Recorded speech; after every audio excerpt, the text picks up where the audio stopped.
Vous êtes bien sûr Radio Orient, rencontre avec le grand imam de Bordeaux, Tarek Oubrou, après que le chef de l'État français a reçu ce mercredi les autorités religieuses. Tarek Oubrou réagit notamment à la création du Forum de l'Islam de France. Entretien avec Tarek Oubrou, grand imam de Bordeaux. Écoutez, je formule toujours la même remarque, c'est que dans ce genre d'initiative, même si l'intention est louable et pragmatique, cette initiative manque d'une réflexion préalable, une réflexion théorique sur ce qu'on pourrait représenter comme une institution religieuse représentative de l'islam dans un contexte laïque. Il faudrait se pencher sur une réflexion profonde par des gens qui travaillent, qui ont produit sur cette question-là pour pouvoir délimiter les contours de ce qu'on appelle le culte musulman. Est-ce qu'il s'agit de représenter les musulmans ou bien le culte ou la pratique du culte musulman? Et qu'est-ce que c'est que le culte musulman? Je pense que ce sont des préalables importants. Également, la question des fonctions religieuses, l'imam, le prédicateur, l'aumônier militaire, etc., etc. Et sur quelle base on va désigner, on va nommer ces fonctions religieuses. Je pense que on est plus dans la technique, dans la gestion administrative et technique, ce qu'on pourrait bien sûr admettre.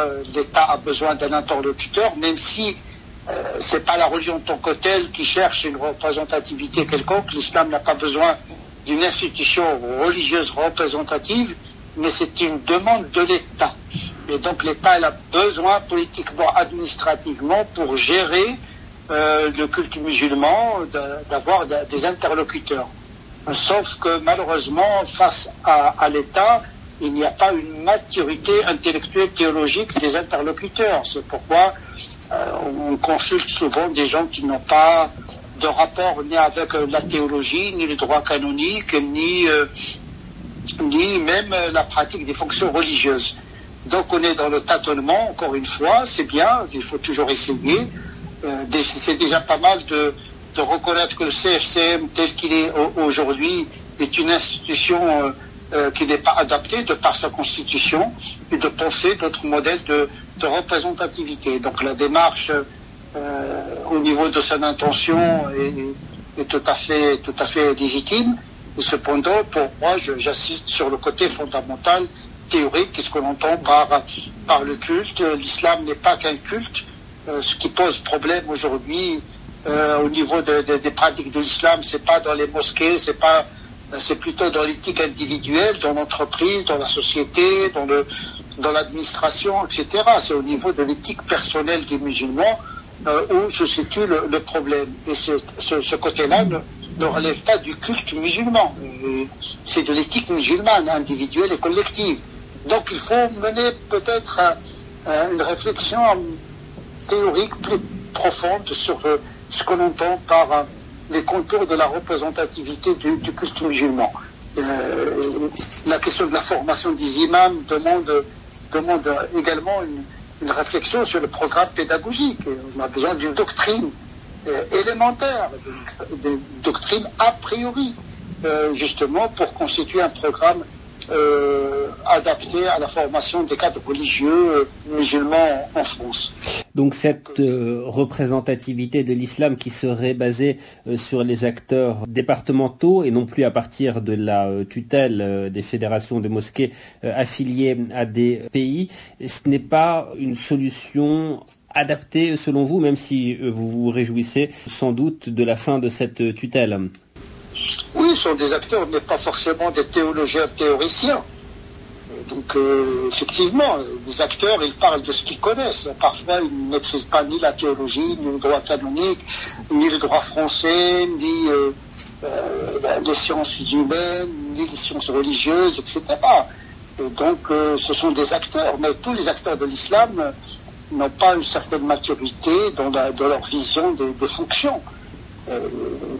La typologie de l'imam, qu'est-ce que c'est qu'un imam, qu'est-ce que c'est que le culte, tout ceci, c'est l'affaire des canonistes, des théologiens. Donc on a besoin d'une cellule, je dirais, très, très serrée, où il y a les acteurs théoriciens qui proposent des modèles, plusieurs modèles, pour en choisir qui est le plus praticable possible. Et cela passe par une entente entre les différents acteurs, c'est aussi un élément important. Il faut un consensus omnium minimum. Moi je pense, à mon niveau modeste, j'ai produit plusieurs ouvrages où j'ai proposé des modèles de représentativité. Et donc maintenant c'est à l'État de voir comment organiser cela. L'État est gêné parce que dans la mesure où il ne peut pas s'immiscer dans le contenu. C'est ça le problème. Il ne peut pas s'immiscer dans le contenu de la formation, dans le contenu théologique, etc. Ça se limite à la gestion administrative du culte. Mais le reste incombe aux musulmans eux-mêmes. Mais cette démarche qui est entamée aujourd'hui par l'État, c'est une expérience à faire et on verra le fruit par la suite.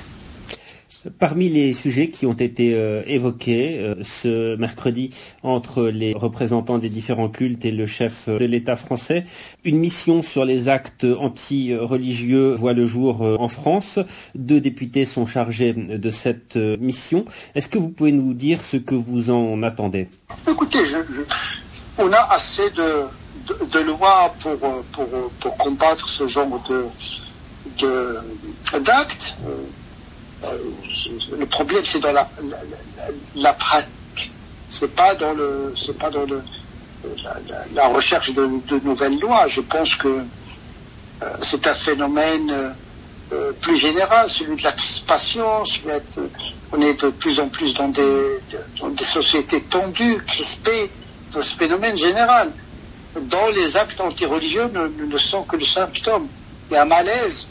Et donc le politique, il doit traiter le malaise dans cette profondeur, à travers un discours politique apaisé, parce qu'aujourd'hui, le discours politique, il contribue à cette tension sociétale. Et donc il faut que les acteurs politiques soient plus responsables. Les médias, il faut qu'ils fassent preuve de temps en temps de pédagogie, d'expliquer les choses, même si je sais que le temps médiatique est un peu court, contracté, qu'on ne prend pas tout le temps le temps d'expliquer la complexité des phénomènes sociétaux. Et donc effectivement, on ne peut pas traiter tout par la loi, à travers le Parlement. Je pense que ça passe également par l'école, par l'éducation, par la mobilisation des Français autour d'un projet commun. Il faut une utopie qui réconcilie tous les Français, quelle que soit leur philosophie et leur conviction. Et lorsque vous évoquez les tensions liées au discours politique, vous excluez la parole de l'exécutif aujourd'hui. Il y a des paroles plus ou moins violentes, plus ou moins conscientes, et qui n'apaisent pas la société, le propre du politique, tout en étant lucide et de dire ce qu'il estime vrai, etc.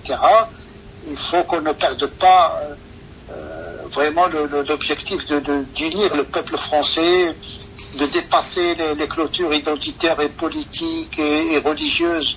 On a besoin de transcendance d'une certaine manière. Une politique réaliste, pragmatique, mais qui prend en considération la transcendance pour unir les Français autour d'un projet dans lequel le maximum possible de Français se reconnaissent. Le président de la République a remercié ce mercredi les cultes pour leur mobilisation depuis le début de la crise sanitaire en France. Il les a remerciés notamment d'avoir proposé du lien dans les épreuves de deuil et d'isolement.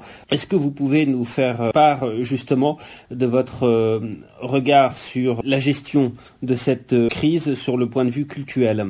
Écoutez, le rôle d'une religion qui se respecte, c'est d'abord apaiser la conscience humaine devant les épreuves. C'est une catastrophe qui a frappé notre humanité, notre société française. Donc il y a un discours religieux qui a contribué à l'apaisement justement des consciences.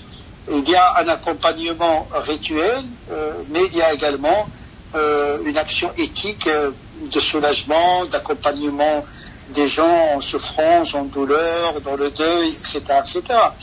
Et donc, je pense que les religions ont un rôle important à jouer dans notre société postmoderne désormais, en apportant le sens de la vie, le sens du sacrifice, le sens de l'épreuve, l'altérité également, penser à l'autre également, parce que l'épidémie, penser à soi-même, c'est penser également à l'autre par le vaccin, etc. Donc on essaie un petit peu de jouer ce rôle utile spirituellement, éthiquement et politiquement, pourquoi pas, pour la prospérité de notre société et afin de dépasser cette crise avec le moins de morts possible. Avec cette crise qui se poursuit, voire qui s'accentue, seriez-vous favorable à la mise en place de jauges dans les mosquées? C'est notamment une demande du président du Conseil français du culte musulman adressée aux mosquées. Écoutez, si l'État décide de cela, les mosquées vont s'y plier. Donc les mosquées, c'est comme tous les espaces de la République. Ils obéissent aux directives politiques et des lois de la République. Mais en l'absence de directives, quels conseils vous donnez-vous? Nous respectons les gestes barrières, tout simplement. Le port du masque, la distanciation, etc. Donc, effectivement, si on s'en tient à ça, c'est déjà pas mal. Et vous l'avez déjà fait, hein, vous appelez l'ensemble des fidèles à se faire vacciner pour ceux qui ne l'ont pas encore fait. Mais oui, mais écoutez, l'islam fait la promotion du médicament et de la médecine. Moi, je pense qu'il ne faut pas sombrer dans l'irrationnel. Il y a un discours vraiment de superstitieux où on voit le mal partout. Je pense qu'on a la chance d'avoir une humanité aujourd'hui qui est capable de trouver un vaccin en un temps record. Et donc le médicament, le vaccin est une grande partie de la réponse à cette catastrophe sanitaire. Donc il ne faut pas s'en priver. Bien sûr, nous encourageons les fidèles à se vacciner parce que rien dans la tradition musulmane n'interdit la prise de médicaments. Au contraire, nous devons combattre le mal par tous les moyens à notre disposition, par des comportements de prévention, mais également par des médicaments s'il le faut. À l'approche de l'élection présidentielle en avril prochain, quels vœux formulez-vous sur les différents thèmes abordés durant cette campagne? Tarek Oubrou, grand imam de Bordeaux. Écoutez, le vœu que je formule, c'est d'aller vers une réconciliation entre les composantes de notre société française. Être lucide devant les problématiques, apporter des réponses concrètes et s'éloigner des discours idéologiques qui stigmatisent, qui séparent les Français entre eux. Bien sûr, tout le monde combat le séparatisme, mais parfois il y a des projets et il y a des pensées, il y a des discours politiques qui ne vont pas dans le sens de la réconciliation, au contraire, qui vont dans le sens du clivage et du séparatisme. Et vous entendez apporter votre contribution au cours de cette campagne présidentielle, en tant que théologien notamment? Écoutez, le théologien ne fait pas la politique, comme le politique ne fait pas de théologie. Donc, en tant que théologien, je dois garder une neutralité politique, comme le politique doit garder une neutralité théologique. Mais en tant que citoyen, je peux bien sûr participer au débat, etc. En tant que citoyen, pas en tant que religieux. Il ne faut pas faire embarquer la religion dans toutes les problématiques politiques. Donc il faut faire preuve de discernement. Bien sûr, la religion doit être toujours, quelles que soient les circonstances, au service de l'humain, au service de la société, au service du croyant, au service du non-croyant. C'est comme cela que je comprends ma religion en tout cas. Et vous avez le sentiment aujourd'hui que les sujets qui préoccupent la majorité des Français sont abordés au cours de cette campagne ? Écoutez, il y a une inquiétude due à une certaine incertitude et qui parfois le peuple français lui-même n'arrive pas à l'exprimer de manière claire, parce que il y a beaucoup de confusion, la question de l'immigration, la question de l'identité, la question de l'islam, la question de l'économie, la question de l'Europe. Parfois, il y a de la confusion dans le discours politique et qui ne permet pas aux citoyens lambda de faire un discernement. On simplifie trop les problèmes alors que les problèmes sont connexes, sont liés et qui supposent vraiment un projet plus global, pragmatique, efficace, mais qui n'est pas idéologique et qui vise à accéder au pouvoir en clivant les Français. Quel est le principal vœu que vous formulez pour cette année qui vient de démarrer, Tarek Oubrou? Mon vœu, c'est la réconciliation, c'est la paix, c'est la prospérité, c'est la reconnaissance, que tout le monde reconnaît tout le monde. Et voilà, de sauver notre cher pays, la France, de tout risque de guerre civile, même froide. Voilà, donc moi je suis un épris de la paix et j'aime beaucoup la paix. La paix n'est pas l'absence de guerre, mais la paix c'est la sérénité, c'est la lucidité, mais c'est plus que l'absence de guerre. Et donc je veux la paix pour mon pays, la sérénité, la prospérité. Ce risque de guerre civile froide, dites-vous, il existe aujourd'hui en France? Mais il commence à germer au niveau mental. C'est comme ça que les drames surviennent, en commençant par les imaginer, les prophétiser, les annoncer. Et quand on annonce la guerre, généralement on finit par la provoquer. Donc il faut éviter les prophéties du malheur. Moi je suis plus pour un optimisme énergique, de voir l'avenir positif comme un dopant pour l'action. Donc je suis un acteur comme beaucoup d'autres. Je ne suis pas là pour commenter l'actualité, mais pour agir justement dans le sens que je viens de formuler. Merci Tarek Oubrou, grand imam de Bordeaux. Merci. Et merci à vous, chers auditeurs, d'avoir suivi cet entretien et très bonne suite de programme à l'écoute de Radio Orient.